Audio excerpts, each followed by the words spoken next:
उमेरखेड येथे एमआयएमचे प्रदेशाध्यक्ष माजी खासदार इम्तियाज जलील यांनी जाहीर सभेत विरोधकांवर हल्लाबोल केला.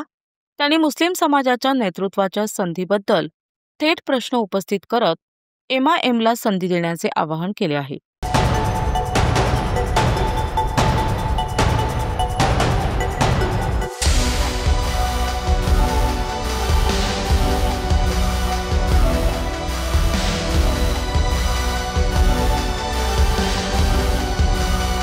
उमरखेड येथे एमआयएम पक्षाच्या जाहीर सभेत एमआयएम प्रदेशाध्यक्ष माजी खासदार इम्तियाज जलील यांनी विरोधकांवर हल्लाबोल केला.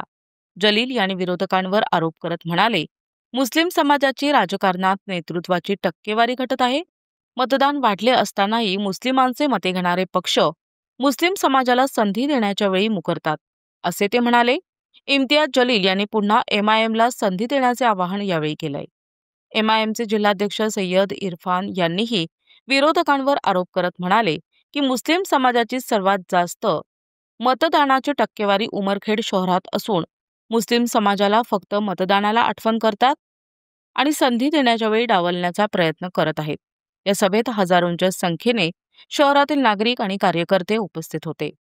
प्रतिनिधी Taher Mirza, NTV news Marathi, Umarkhed, Yavatmal.